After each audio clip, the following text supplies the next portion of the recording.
John Price was having trouble coming in, Lynn. I've just spoken to John on the phone. We've got him in now. So. Okay. I'm here, Paul. Okay, mate. Anthea, coming. That's Anthea. Anthea in.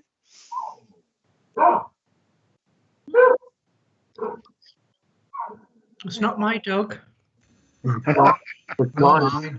It's not mine either. She's outside. It's mine actually, but I'll turn their mic off. Ah,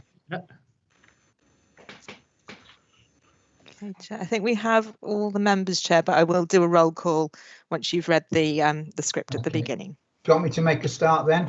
I think so, Chair. Okay. Well, you have to bear with me while I read this briefing note. I'm obliged to inform you that this meeting is being live streamed and recorded. Members of the public can see and hear the meeting as it is happening. Members are reminded to mute their microphones unless asked to speak. This helps prevent any background noise from interfering with the meeting. Members are asked to refrain from speaking across each other. If you wish to ask a question or make a comment, please indicate this via the chat or hand functions on Teams. The Executive Support Officer will conduct a roll call of members before consideration of business commences. Officers will be invited individually to deliver their papers. At the end of each paper, the Chair will refer to the chat function to address any comments or questions. When discussions on a paper are completed, the Chair will ask for a proposer and seconder, and members are asked to propose and second via the chat button. Once the recommendations have been proposed and seconded, the Executive Support Officer will conduct a roll call to register members' votes, i.e. for, against or abstain, and then Chair will confirm the result of the vote. The Chair will then move to the next paper and invite the next officer to speak. So I'll now hand over to Anthea to conduct the roll call. Thank you, Chair. It's actually myself who's going to do it, Lynn. Oh, it's you. So Okay. thank Sorry. you. Okay. And why did I say Anthea? Sorry. I don't know, Chair. Sorry, Okay. Lynn. Apologies.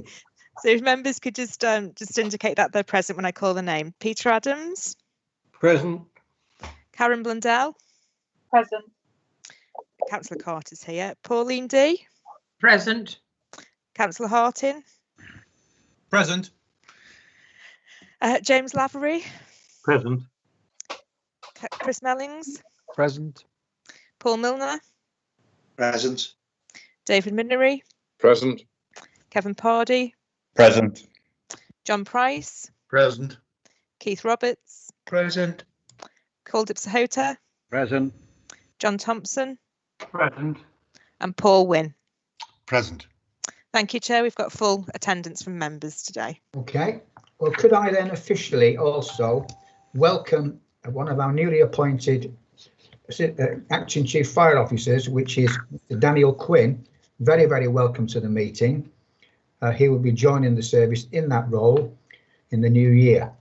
I also would like to acknowledge Simon Hardiman's appointment as Assistant Chief Fire Officer as well. So I do welcome both of you gentlemen and wish you a very, very happy future with the Shropshire and Wrekin Fire and Rescue Authority. We now move on to the main agenda. So item 1 is the election of chair, and members are asked to elect a chair for the ensuing year. And please read the following. Can I have nominations, please, for chair? Yes, Chair. Chris Mellings. With pleasure, can I nominate Eric Carter? And in doing so, can I thank you, Eric, for the leadership you have shown to the authority over the last 18 months or so. And what a pleasure it's been to serve alongside you in the role of Vice Chair. Thank you very much, Chris. That's very, very welcome from yourself. And I can only repeat the fact that you and I have worked together very, very well. And I look forward to continuing that. Do we have a seconder? Chair, it's Councillor Keith Roberts. I'll second it. Everybody's seconding, that's fine. Okay. Do we have any other nominations, please? If not, I will obviously be elected as chair and will then take the chair, which I'm sitting on now, but it's a different chair that I would normally be in, sitting in H quarters. But thank you very much indeed for your confirmation. I've said this before, but I will say it again. I'm extremely proud to represent this organisation. I always say that wherever I go, whether it's locally or nationally, and it is a great pleasure to continue and keep on the battle that we've fought now for the last 3 years, and hopefully we'll be successful at the end of it. And that's down to all of us working together as a team. So thank you all very much indeed. If I can move on to appointment of vice chair. Members are asked to appoint a vice chair for the ensuing year. Right, can I have nominations please for vice chair? I would personally like to recommend Chris Mellings myself, if that's okay. So I'd like to second that. Seconder from Nigel. Anybody else looking for a nomination as a vice chair? In that case, could I welcome with pleasure Chris to maintain his role as vice chair? And as I said earlier, I look forward to the two of us working in close collaboration as we have done over the last 12 months or longer, probably now, isn't it? So with the COVID, to keeping on the fight and working together, and not just in this particular role, but in our chair and vice chair role, if you like, on the strategic alliance, which is also very important. And I do thank everyone for their cooperation. So I think that completes item 1 and 2. Now, can I move on to item 3, Lynn? Apologies for absence. Yes, Chair, there are no apologies for absence for members. Can I just also point out Councillor Wynne has his hand raised. I think he'd like to... I'm sorry. Yes, sorry, Paul. That's okay, it was a mistake. I wasn't sure he was there. I tried to second, but I wasn't able to. Sorry about that. Okay. Okay, thank you very much. So we move on to disclosable pecuniary interests. Members are reminded that they must not participate in the discussion of or voting on any matter in which they have a disclosable pecuniary interest and should leave the room prior to commencement of the debate. Does any member have a disclosable pecuniary interest to declare? It would appear not. So I'll come back to Lynn. Question 5. We're used to asking this and we maybe get a different answer, but not likely probably today. there are no public questions, Chair. Thank you very much indeed. Right, so we move on to item 6, and this is for decision. Do members agree the non-exempt minutes of the Fire Authority meeting held on the 24th of June and that they be signed by the chair as a correct record? Do we have a proposer and a seconder? I'll move. Pauline propose. I'll second, Chair. Keith Roberts a second. Right, I know we have to go down through the conduct the vote now. Is there anybody that doesn't agree? I think that's the right attitude to take now, isn't it, Anthea? That we look for somebody to say no, otherwise we accept that everybody is accepting them. For these items, yes, Chair. Okay, thank you very much. There's nobody seems to be in opposition. So I'll move to item 6B, which is, do members agree the minutes of the extraordinary Fire Authority meeting held on the 28th of September and that they be signed by the chair as a correct record? I can't get involved in this as I had to apologise for that meeting. Yeah. Chris Mellings, Chair, I'm happy to move that they be Nigel to, agreed as correct. Seconded. That's great, Nigel, thank you. So are we all in favour of that and accepting that? Yes. Yes, there's nobody against, so we'll move that to a decision. Right, I'll move now to Culdip, if I may, for item 7, which is the Standards, Audit and Performance Committee minutes. Thank you, Chair. Yes, this is the meeting held on the 16th of July, Standard Audit and Performance Committee. It was something else, but he changed it. And we discussed quite a few things. And I think what I like to do is to move them, the minutes. If anybody has any question or query, I will do my best to answer them. I move the minutes. I'll second that, Vice Chair. Okay, Pauline seconded. You take a vote, Lynn, on that? Yes, and then the other meeting we held was on the 24th of September. Same again, as the chair, I moved the the recommendation and the minutes. Anybody got any question, queries? I'll do my best to answer them. I'll second that. Is that annual review as well then to follow? Yeah, that's right. Yeah. Everybody agreed on that? Yeah. No, nobody saying no, so we presume that that has been accepted also. So we'll move on to item 8, which is to put Chris back into the role here, Strategy and Resources Committee. Thank you, Chair. I'm happy to move the minutes of the Strategy and Resources Committee meeting from the 17th of September. Obviously, the paper has been circulated. There is a recommendation at item 6, and the supporting paper with the information relating to the item has been enclosed as well. So happy to field any questions, but as I say, move that the minutes and the recommendation be agreed. Do you have any questions on that at all? If No. not, I'm perfectly happy to propose or second with Chris and ask for members to show their support.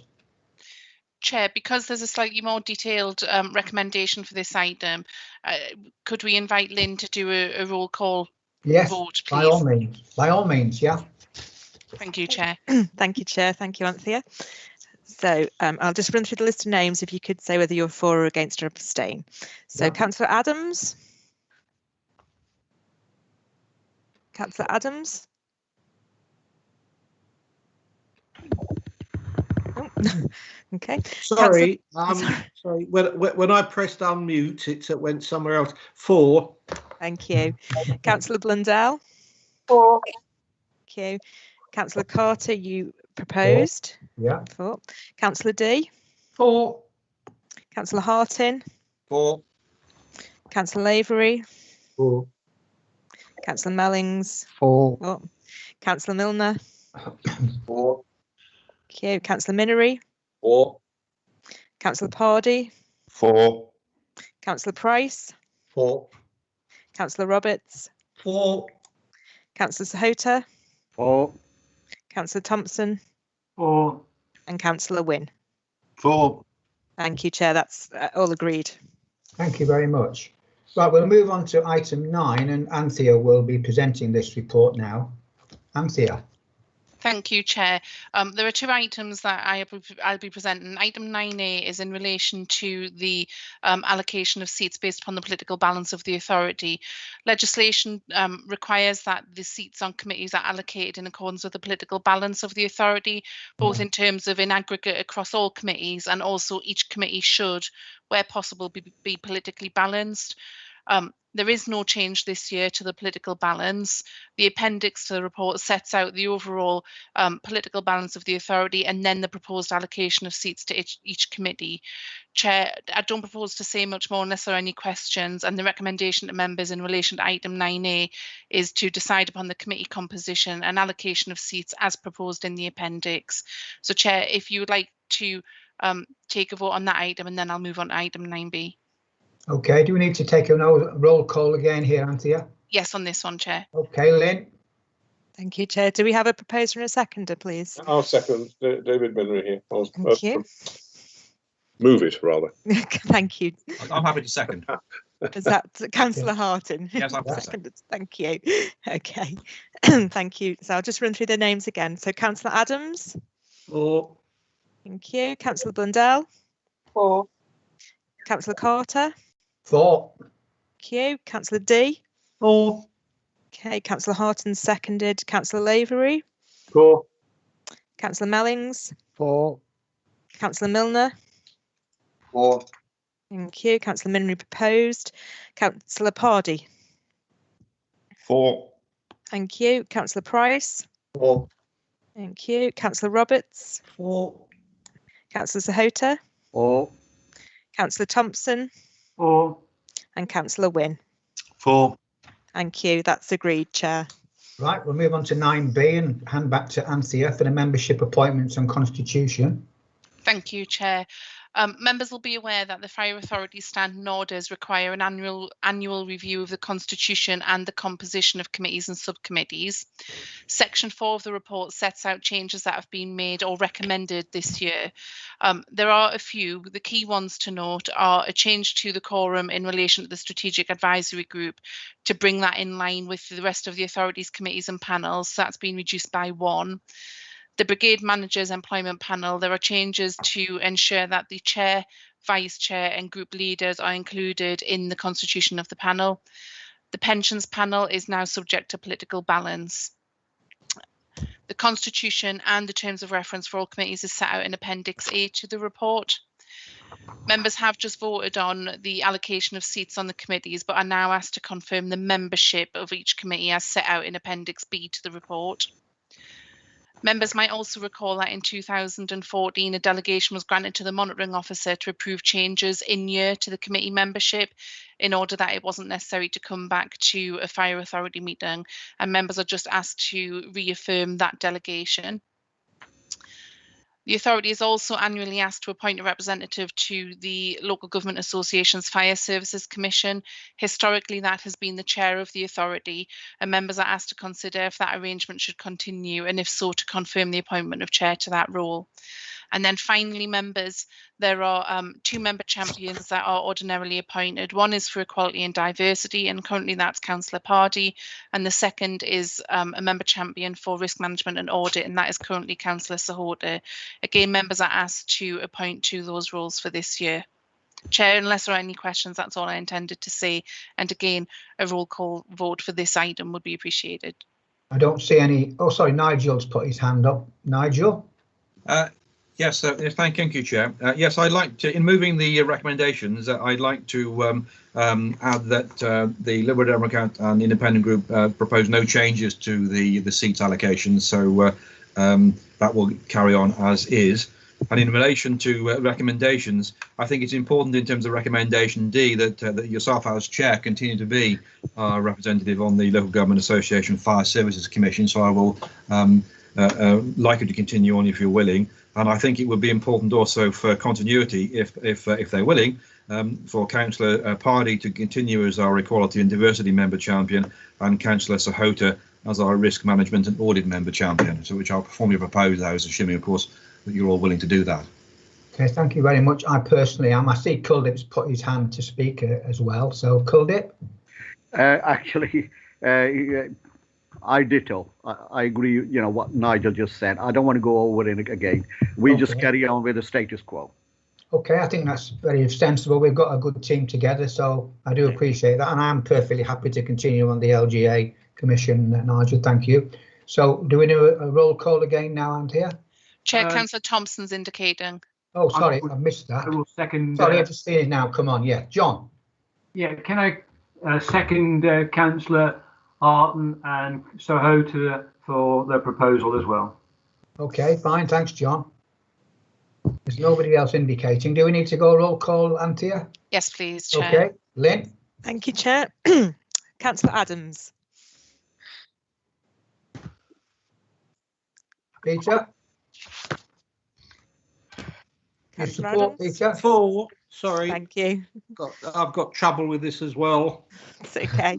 Councillor Blundell. 4. Thank you. Councillor Carter. 4. Okay. Councillor D. 4. Thank you. Councillor Harton proposed. Councillor Lavery. 4. Councillor Mellings. 4. Thank you. Councillor Milner. 4, thank you, Lynn. 4. Thank you. Councillor Minery. 4. Thank you. Councillor Pardee. 4. Thank you. Councillor Price. 4. Thank you. Councillor Roberts. 4. Thank you. Councillor Sahota. 4. Thank you. Councillor Thompson seconded, and Councillor Wynne. 4. Thank you. That's agreed, Chair. Thank you very much indeed. So we move to item 9C, review of member role descriptions, and Jermaine Worker will present this report. Okay, thank you, Chair. The purpose of this report is for the Fire Authority to review and agree its member role descriptions. So although it's not a legal requirement, it is good practice to review role descriptions, and these are listed at the bottom of page 1 of the report and also attached as appendices to the report. The role descriptions for the chair and vice chair of both the Strategy and Resources and Standards and Audit and Performance Committee are not usually included in the review, as those committees have delegated responsibility to review and amend those role descriptions. The Standards Audit and Performance Committee is also able to review and amend the role description for the Risk Management and Audit Champion, and the Strategy and Resources Committee is also able to review and amend the role description for the Chair and Strategic Advisory Group. These documents, again, would usually not be included in the review. However, due to the changes of the member allowances agreed by the Fire Authority at the meeting in June, amendments are required to most of the Fire Authority's role descriptions, and therefore they have been included in this report. Yeah. Having carried out a review of the role descriptions, officers propose that the changes that are set out in the appendices to the report, with the additions that are shown in bold italics and deletions struck through. At its meeting in June, the Fire Authority received recommendations from the review of members' allowances undertaken by the Independent Remuneration Panel at Telford and Wrekin Council. The Fire Authority agreed those recommendations, and the role descriptions have been amended to reflect the changes, and those are listed at items 1 to 6 at the bottom of page 2. In relation to Equality and Diversity Member Champion, there are some minor changes to the wording of the role description to bring the terminology in line with the other member role descriptions, and they're illustrated in Appendix L. So the Fire Authority are asked to agree the changes outlined above and consider whether there are any further amendments that are required. Thank you, Chair. Okay. Any questions? If not, I'll ask for a proposal and a seconder. I'll propose if necessary, Germaine. Do we have a seconder? I'm happy to second, Chairman. David will second. So we conduct another vote again now, do we, Lynn? Yes, Chair. Okay, so Councillor Adams. 4. Thank you. Councillor Blundell. 4. Thank you. Councillor D. 4. Councillor Hartin. 4. Thank you. Councillor Lavery. 4. Thank you. Councillor Mellings. 4. Thank you. Councillor Milner. 4. Thank you. Councillor Minnery seconded. Councillor Pardy. 4. Thank you. Councillor Price. 4. Thank you. Councillor Roberts. 4. Thank you. Councillor Sahota. 4. Councillor Thompson. Councillor Thompson. Thank you. Sorry. And Councillor Wynne. 4. Thank you. That's agreed, Chair. Thank you very much indeed. Right, we'll move on to 9D, review of standing orders for decision, and Germaine will present this report also. Thank you, Chair. So this report reviews the Fire Authority's standing orders for the regulation of proceedings and business, standing orders relating to contracts, and the scheme of delegation to officers. So as part of its constitution, the Fire Authority has in place these documents, and again it's deemed good practice for the local authorities to review the above documents annually. The proposed amendments are outlined on page 2 and 3 of the report. Following a review by officers and the legal services team at Telford and Wrekin Council, the following amendments are proposed. So for standing order number 1, meetings of the authority, we've included in cases of urgency in accordance with the provisions of the Local Government Act 1972. And this amendment provides clarity in respect of the convening of urgent meetings. For standing order 14, public participation at meetings, this amendment has been necessary due to the change in the committee structure, which was agreed by the Fire Authority in April 2019. The Standards and Human Resources Committee was removed, and there was a change of name of the Audit and Performance Committee.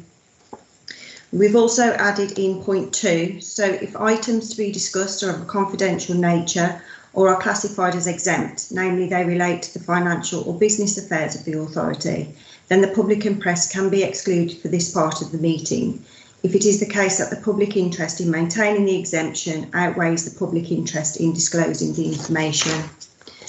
This amendment is in response to an internal audit recommendation that was made in April 2020, which stated that the Fire Authority's constitution should be updated to provide guidance on what constitutes as an exemption. And then section 7 states, or in his or her opinion, it would risk the defamation of any individual, relates to confidential or exempt information, relates to an individual or personal dealings with the authority, or is considered to be frivolous or vexatious. And this amendment provides further clarity to the chair's powers to control members of the public who are speaking at a Fire Authority meeting.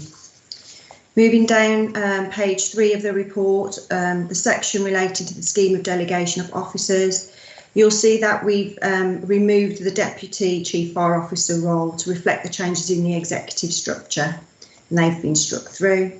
So the Fire Authority are requested to consider and decide upon these proposed amendments. Thank you, Chair.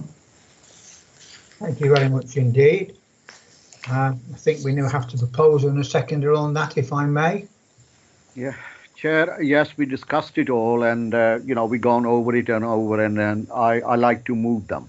Yes. Okay. I'll second that as well. And we need again, I think, to ask Lynn to conduct the vote.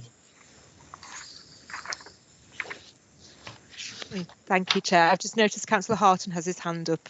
I'm sorry I missed that. Sorry, Nigel.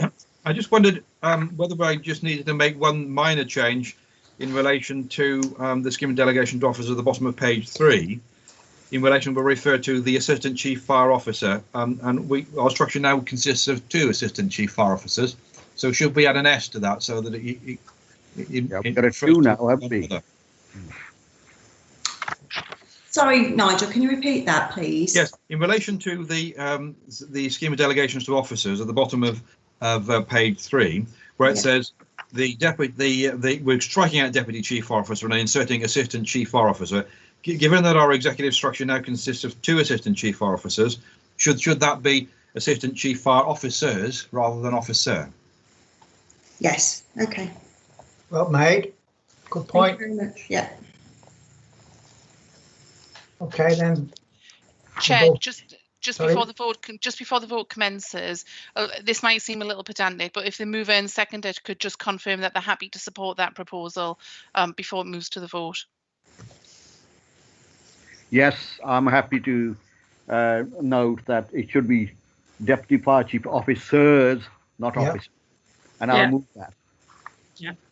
Thank you, Chair. Sorry, Chair. Chris Mullins, can I just? Sorry, this sounds very pedantic, but just going to be clear, because as a lay person, that implies to me that you'd have to involve both Assistant Chief Fire Officers, and for a variety of reasons, that's not always practicable, I would suggest.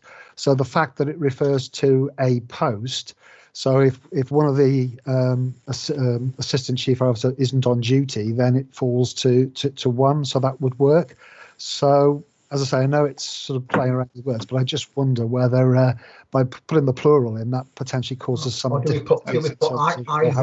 Either or. Well, accepted, Chris. I'll take advice on that. Accepted. Anthea's indicating to speak, so. Chair, I've noticed the Chief Fire Officer has also indicated, so perhaps I'll defer to him first before giving any advice if needed. Okay. Rod? Yeah. Grammatically, I think Councillor Mellings might be correct. We could put the relevant Assistant Chief Fire Officer, or you could leave it as the Assistant Chief Officer or the Executive Officer on duty. But there will be, if the Chief Fire Officer is absent, there will be one of the Assistant Chief Fire Officers who is nominated as the Executive Officer for that day. So in any event, any of these solutions would suffice, unless Anthony's going to tell me otherwise. No, Chair, I was just going to suggest some wording which would have been Assistant Chief Fire Officers, brackets, or any one of them, close brackets. But or either, yeah.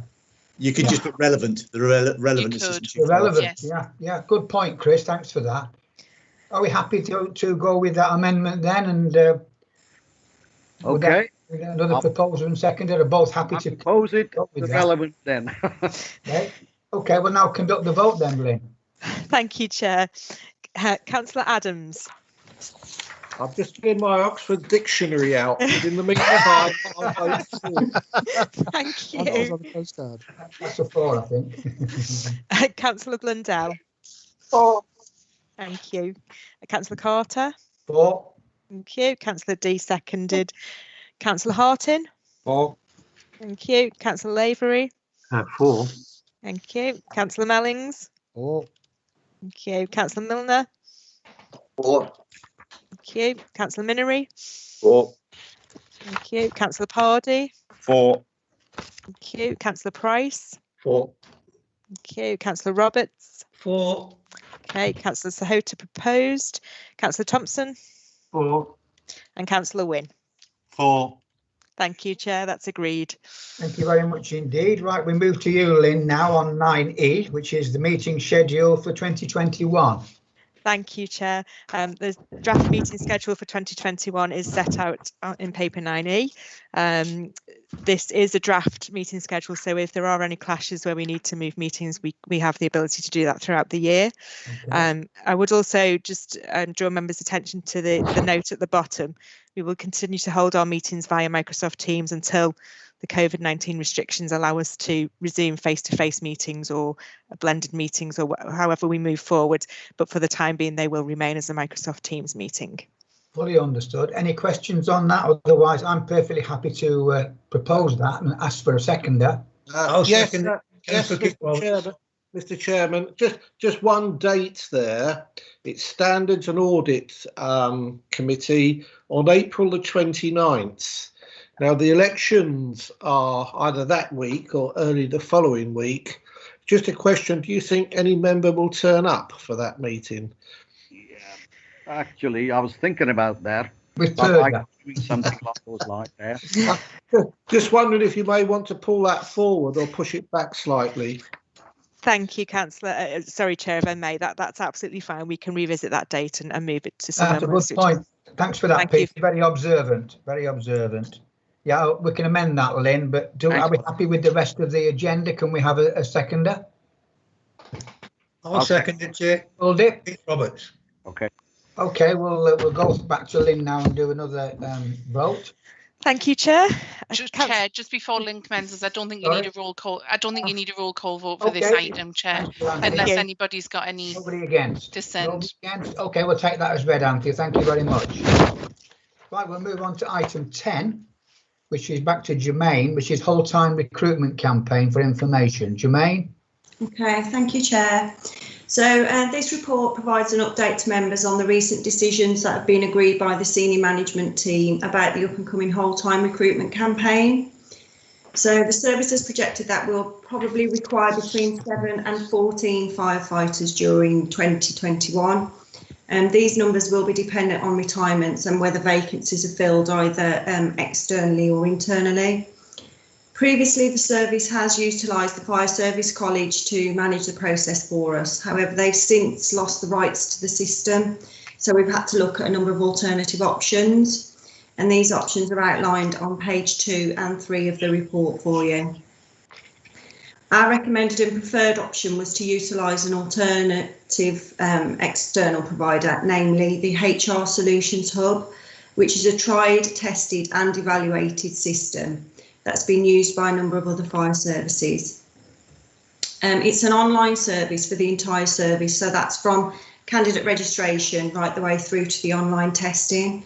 And we consider that this is the most effective service for us, as it's a lot less resource intensive than running a system in-house. You will note from the report that we did consider whether or not we could do a joint campaign with Hereford and Worcester, but unfortunately we were unable to do this as their timeline was ahead of ours, so their vacancies were arising sooner than ours, so we didn't need to recruit at the same time. We intend to postcode restrict applications as we have done previously, so that's in line with the ethos of providing local jobs for local people, and the advert will be targeted in our county and the surrounding counties.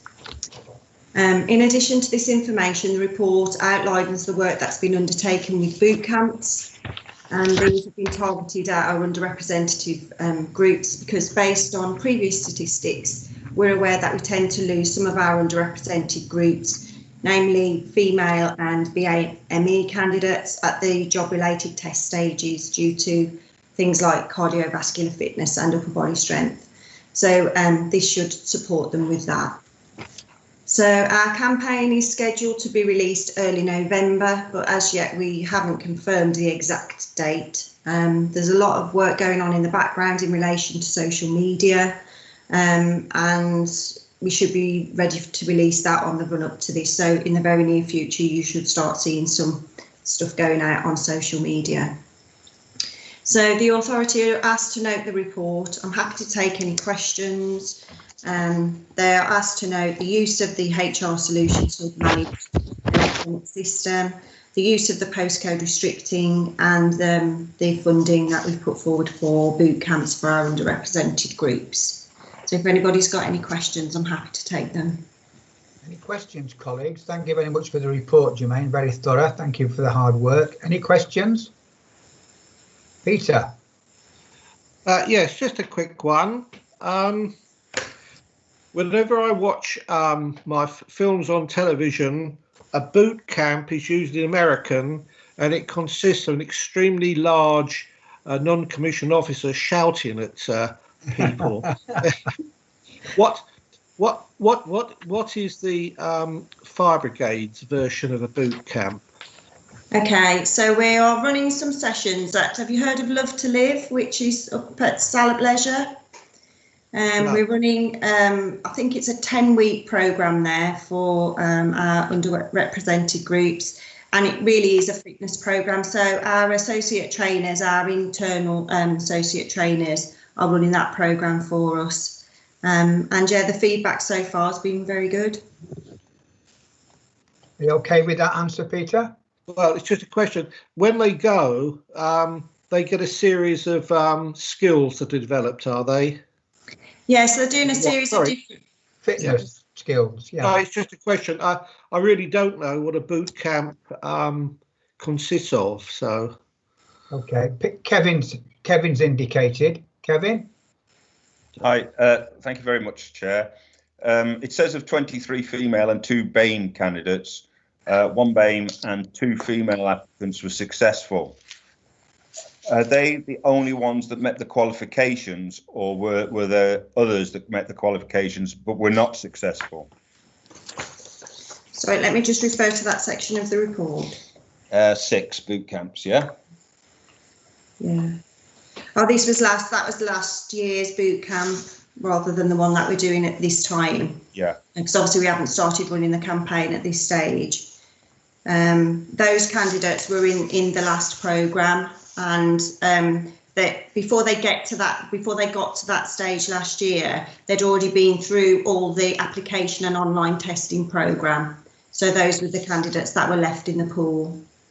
So what I'm asking is, so all of those people, all 20, whatever it was, 25, all 25 would have passed previous, sort of jumped the hurdles previously.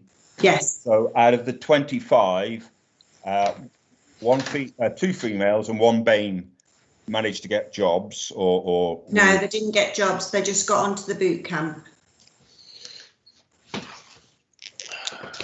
Right. Okay. It says here 25 attended. There's appointed as firefighters.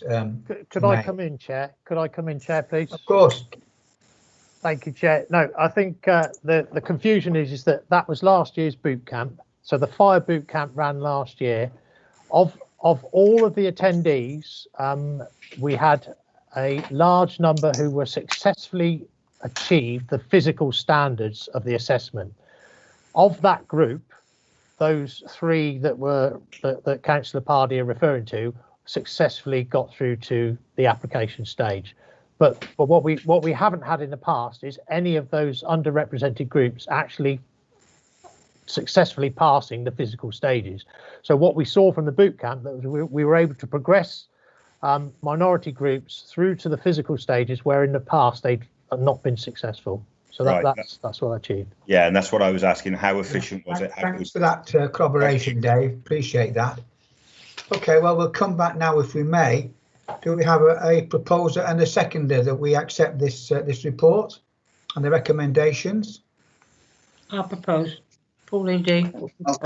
Pauline D. I'll second that. Yeah. Kevin. Right. So we'll ask now for a further vote if we need to, Lynn. Sorry, Chair. Anthony, could I just check, do we need to do a roll call vote? Yes, for this one. Thank you, Lynn. Thank you. So, Councillor Adams. For. Thank you. Councillor Blundell. For. Thank you. Councillor Carter. For. Thank you. Councillor D proposed. Councillor Hartin. For. Councillor Lavery. For. Thank you. Councillor Mellings. For. Thank you. Councillor Milner. For. Thank you. Councillor Minery. For. Thank you. I've got Councillor Pardy is seconding.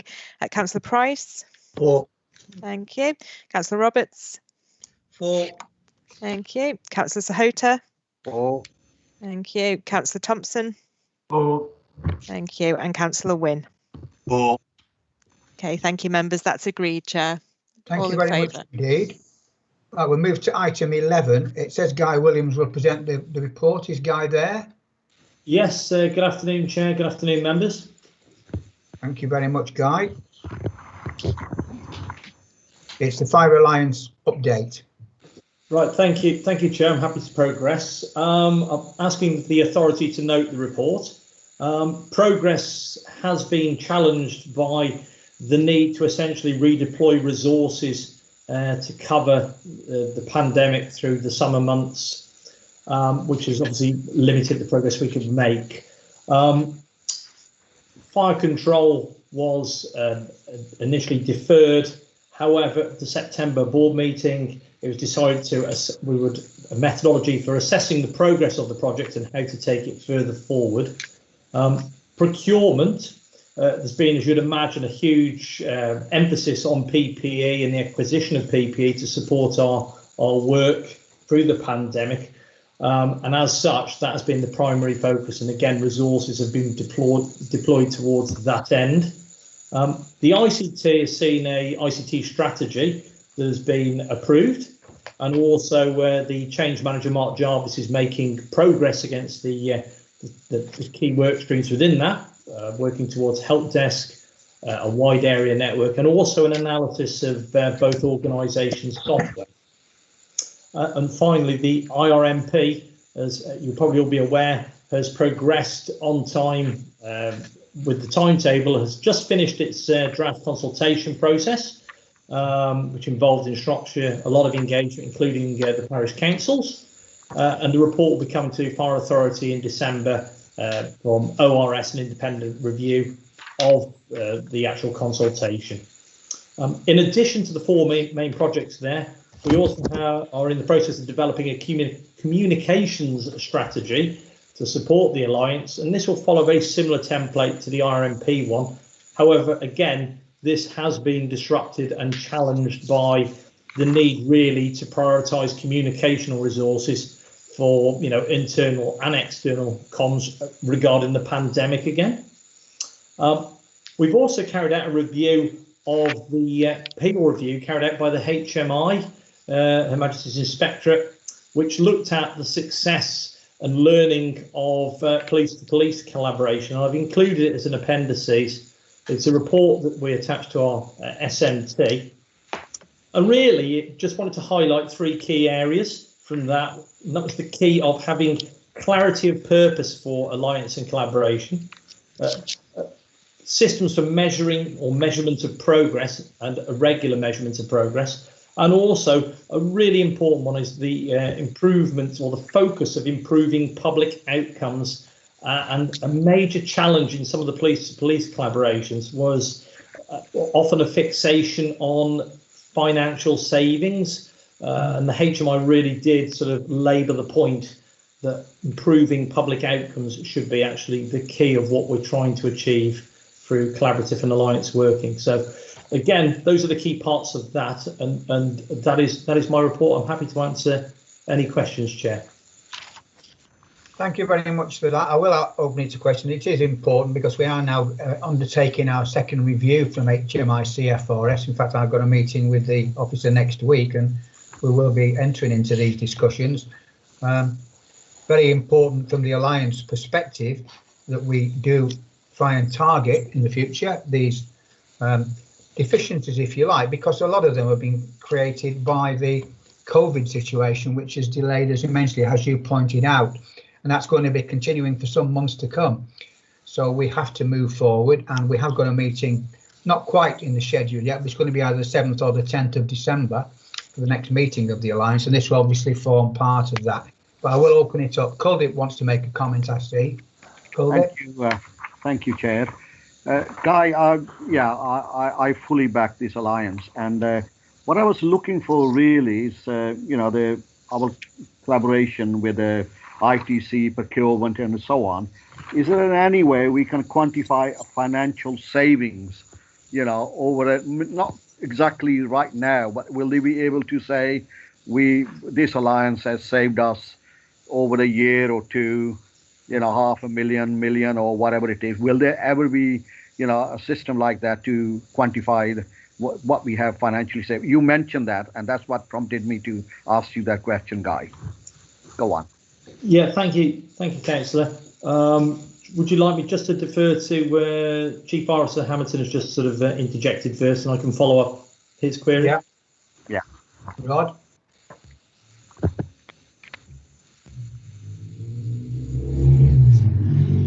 Rod? You're mute. Thanks, Guy. Chair. Councillor Houghton, to take us, I'll answer the question in a slightly oblique fashion, which is just to remind ourselves, as I have found myself constantly doing, that the initial objective of the Alliance was not to create financial savings. The initial objective was to create capacity and resilience for both organisations. Yeah. Although we always anticipate that there will be savings in due course. So to directly answer your question, yes, I would expect us to be able to demonstrate where savings have arisen. However, before we get to that point, I would also probably feel the need to show where we've had to make investment. And I think as we come out of the development phases into the actual delivering some of our projects, I would anticipate investment to be the precursor before we make any savings. Because if we use IT, for example, the big issue was that modern organisations are becoming increasingly reliant on IT. And in fact, the fire service revolves around it, but it's one of our greatest weapons in making Shropshire safer. We're a £20 million organisation, and it's very difficult for a £20 million organisation to invest very heavily in IT, particularly in people. Getting hold of the people is difficult. However, by working together with Hereford and Worcester, we can work like a £50 million organisation.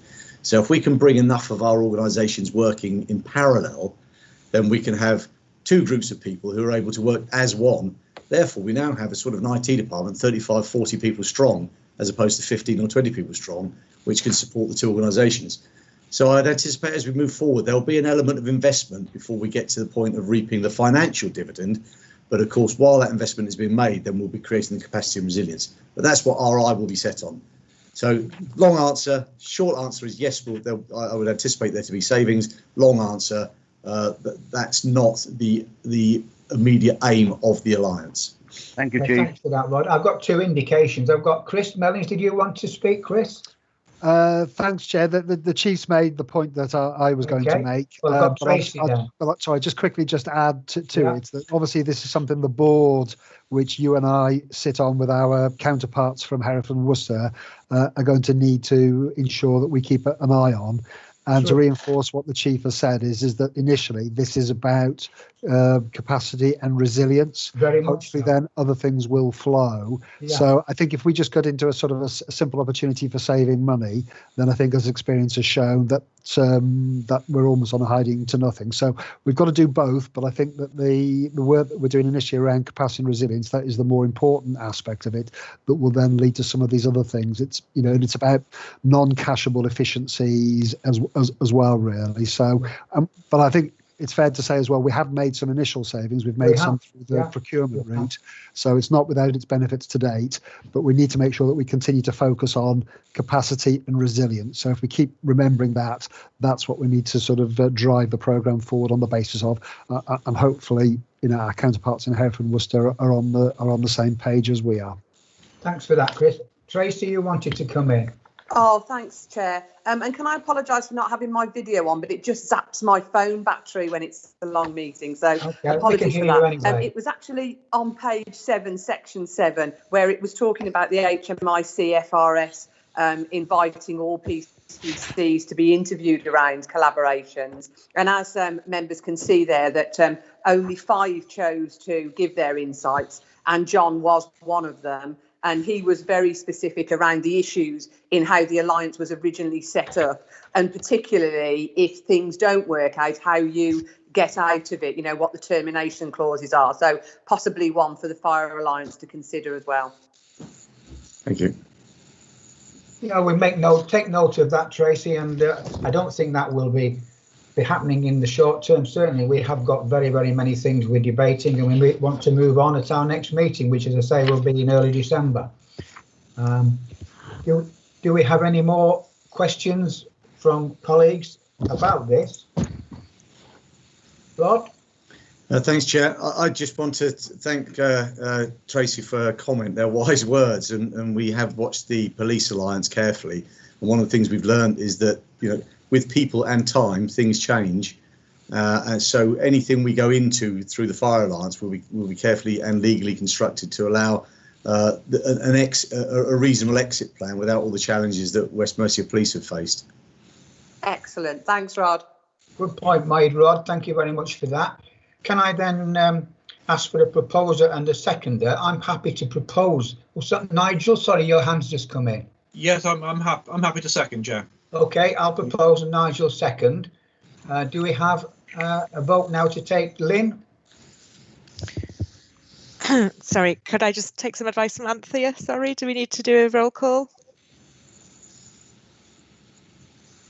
Apologies, Chair, I was on mute. No, this is an item to note. No, Lynn, it's fine. OK, thank you. OK, nobody again, so we'll take that as read. Thank you very much indeed. Now, there's one change made to the agenda. Item 15, which was scheduled to be in the exempt section, we're moving that forward now to this proposal before number 12, and that's to the appointment or election of chairs and appointment of vice chairs to committees. So I'll bring Anthea in on this one, if I may. Thank you, Chair. Just for clarity, this wasn't intended to be an exempt item. It was meant to come after the exempt items. So we would have gone from open session to exempt to open again. So it's just for ease of process. So this item is to invite nominations for chair and vice chair for the committees for the authority. And if I could first take nominations for the Strategy and Resources Committee, please. I propose Chris Mellings. I'll second that, Chair. Thank you. Are there any other nominations? As we have done, if I can just have any indication of dissent, otherwise we'll assume that that's proposed. Can I intervene, Chair? Yes. If all of these committees, etc., are going to remain the same, because we're all happy, aren't we, from last year? Can we just not do it as a job lot and vote that there's no change in a block? Yeah. Chair, in that case, we'll have to refer members back to item 9B on the agenda, which has the proposals for those people who were proposed to be members of the committee and that members have already voted on. If members take a look at that, there are comments against who has been proposed as chair and vice chair for each of those committees. Are there any further nominations other than those on Appendix B to item 9B? No, I don't think there are. No. John? In that case, Chair, I'm happy to if Councillor Pardee is proposing that we take them on block, I'm happy to second that, that we take all of the chairs and vice chairs as read on that appendix. John Thompson's indicating. Did you want to just nominate John? proposed or second. I was going to second that. I'm Okay. quite happy with that. And Okay, so we're all in favour. There's nobody showing any dissent, so I think that should be taken as read, Anthea. Thank you, Chair. Thank you very much. Right, so we'll move back now to item 12, and we'll read this as exclusion of press and public for decision. Do members agree that under section 100A4 of the Local Government Act 1972, the press and public be excluded from the meeting for the following items on the grounds that they involve the likely disclosure of exempt information as defined by the provisions of Part 1 of Schedule 12A to the Act by virtue of paragraphs 1, 2, 3 and 4. Do we have a proposer and a seconder for that? Keith Roberts, Chair, I'll propose. Yeah, proposed and seconded. I'm not quite sure who that was, Lynn, but did you get indications of that? Councillor D Councillor D indicated. proposed. I was the other one, Councillor Keith Roberts. All right. Thank you. Okay. Right. Okay. So we'll do the vote, and then we'll ensure that the people who are due to leave before we conduct any further business. Lynn. Okay. Thank you, Chair. Councillor Adams. 4. Thank you. Councillor Blundell. 4. Thank you. Councillor Carter. 4. Thank you. Councillor D seconded. Councillor Hartin. 4. Thank you. Councillor Lavery. 4. Thank you. Councillor Mellings. 4. Thank you. Councillor Milner. 4. Thank you. Councillor Minery. 4. Thank you. Councillor Pardy. 4. Thank you. Councillor Price. 4. Okay. Councillor Roberts proposed. Councillor Sahota. 4. Thank you. Councillor Thompson. 4. Thank you. And Councillor Wynne. 4. Thank you. That's agreed, Chair. I'm just going to check that we finished live streaming. Okay. Leave it with you to let us know. Thank you. Thank you. Sorry, bear with me a second. Yeah.